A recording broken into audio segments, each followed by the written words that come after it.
Les balados jeunesse, espace pour la vie.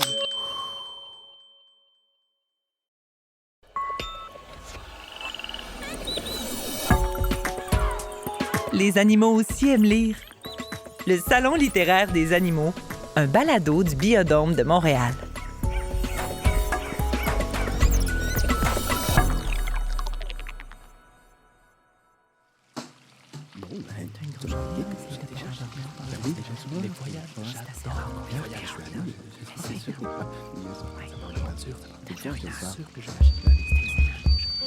Mesdames et messieurs, bonjour. Mon nom est Michel Langoustine et je vous souhaite une agréable journée au Biodôme de Montréal pour le Salon littéraire des animaux, le rendez-vous des passionnés de la lecture. Nous sommes aujourd'hui devant l'écosystème des côtes du Labrador pour rencontrer une invitée bien spéciale. Une autrice pour qui j'ai énormément de respect, Diane, la sterne arctique. Ici, c'est Diane, la grande voyageuse, tu te connais. Elle est plus petite que je pensais. Merci. Ça me fait plaisir d'être ici. C'est drôle, j'ai exploré un tas d'endroits sur la planète, fait face à de dangereux prédateurs avec confiance et force, mais je suis très nerveuse d'être ici devant les spectateurs. Mais voyons, Diane, nos spectateurs sont d'une douceur inégalée. Il suffit de relaxer un peu et tout ira très bien. N'est-ce pas, les amis? Diane, je t'adore! Aussi! Ça va déjà mieux. Que l'aventure commence. À la bonne heure. Et comme vous le savez, Diane est une des grandes exploratrices de notre époque. Elle est venue aujourd'hui nous présenter sa biographie intitulée sobrement « Moi, voyageuse ». Ma chère Diane, à quoi peut-on s'attendre avec cette biographie? De l'aventure, du rire, de l'attention. Ma biographie est pleine d'anecdotes à tomber en bas de sa chaise. Et c'est moi qui vous le dis. N'oubliez pas de vous installer des coussins pour amortir la chute. Ouais. Mais plus sérieusement, je suis un oiseau migrateur qui voyage beaucoup. De l'Arctique à l'Antarctique, aller-retour. Ma biographie super excitante présente des histoires que j'avais envie de partager avec les gens. L'idée était de les faire rêver et de leur donner la piqûre du voyage. Pardonnez mon ignorance, chère Diane, mais en quoi vos voyages sont-ils si extraordinaires en comparaison avec d'autres oiseaux? Je veux dire, vous ressemblez beaucoup à un goéland ou une mouette, et ils sont loin d'être connus pour leurs aventures mythiques. Ne jamais juger un livre par la couverture, Michel! Si la sterne ressemble au goéland ou à la mouette, c'est parce qu'elle fait partie de la même famille. Mais le voyage des sternes est unique en son genre, je vous l'assure. Il s'étale sur plusieurs mois, si je ne m'abuse. 8 mois en tout, aller-retour. Et c'est pas rien, ça. Nous passons les 2 tiers de l'année à voyager. C'est vrai. Mille excuses, Diane. C'est effectivement un voyage de longue durée. Mais, faut être honnête, c'est pas sans arrêt. Hein? Nous partons de l'Arctique dans le nord où nous pondons nos œufs. Direction l'Antarctique dans le sud pour manger. Et l'année suivante, retour dans le nord pour pondre, puis dans le sud pour profiter de l'été, etc., etc. Un voyage, un repos, un voyage, un repos, et ça garde en forme. Ça reste, par contre, le plus long trajet de migration pour les oiseaux. Environ 80 000 km aller-retour, c'est comme faire 2 fois le tour de la Terre. Mais c'est exceptionnel comme distance. Mal aux pattes, rien que d'y penser. Vu votre petite taille, c'est assez impressionnant à imaginer. Vous ne devez pas peser bien plus qu'une pomme. Tout juste, Michel. Je vois bien maintenant qu'un voyage aussi long doit forcément amener son lot de surprises et d'aventures. Votre livre en raconte quelques-unes.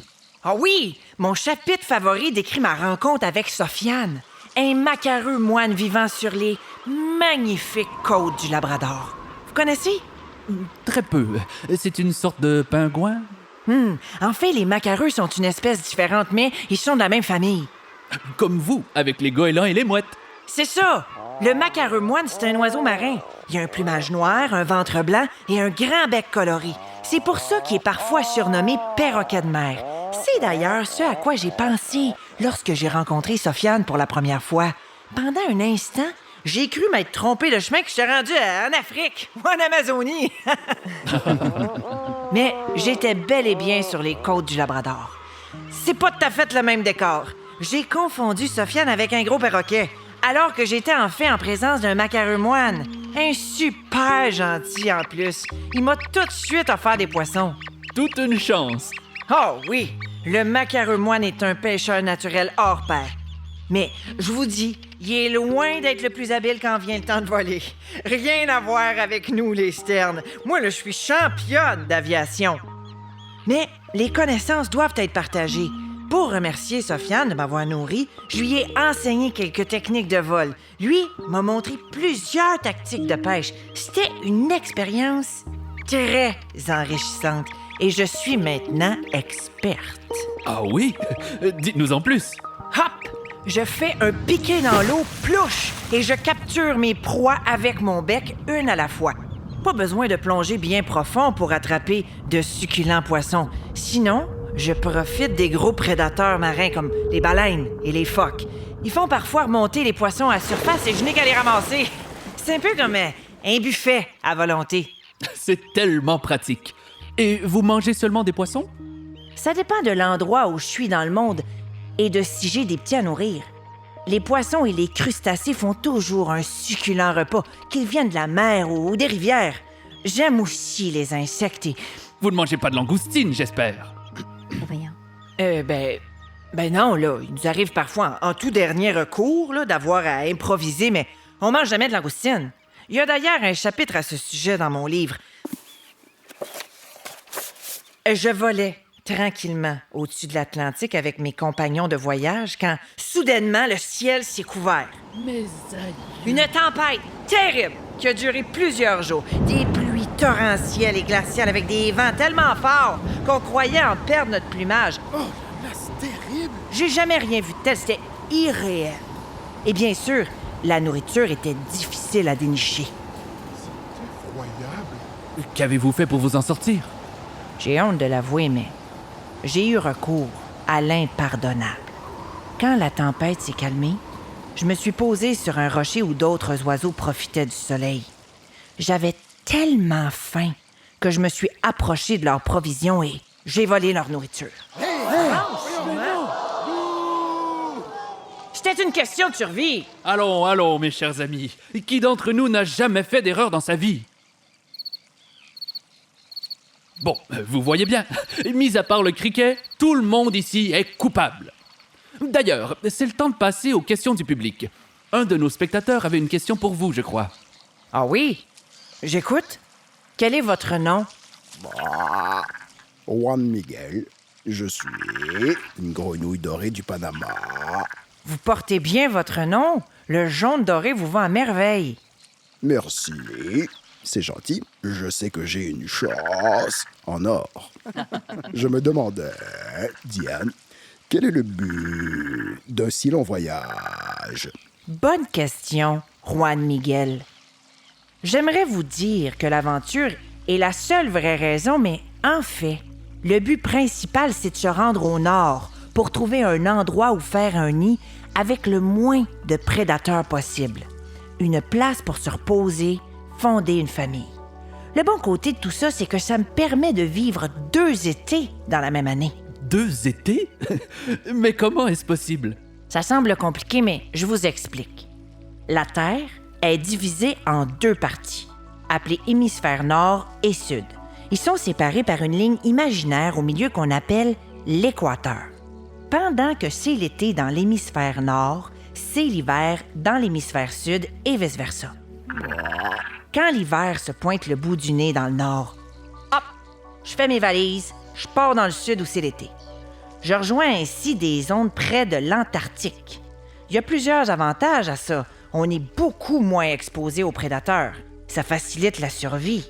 Mais je garde ce sujet pour un autre livre. Oh! Une primeur au Salon littéraire des animaux. C'est une première! C'est ma façon de vous remercier. Quelle générosité! Je crois que ces explications répondent très bien à votre question, Juan Miguel. Merci, Diane. Merci, Michel. C'est déjà la fin de notre entretien. J'espère que vous avez aimé. Une séance de photos avec Diane aura lieu dans la prochaine heure où vous êtes tous les bienvenus.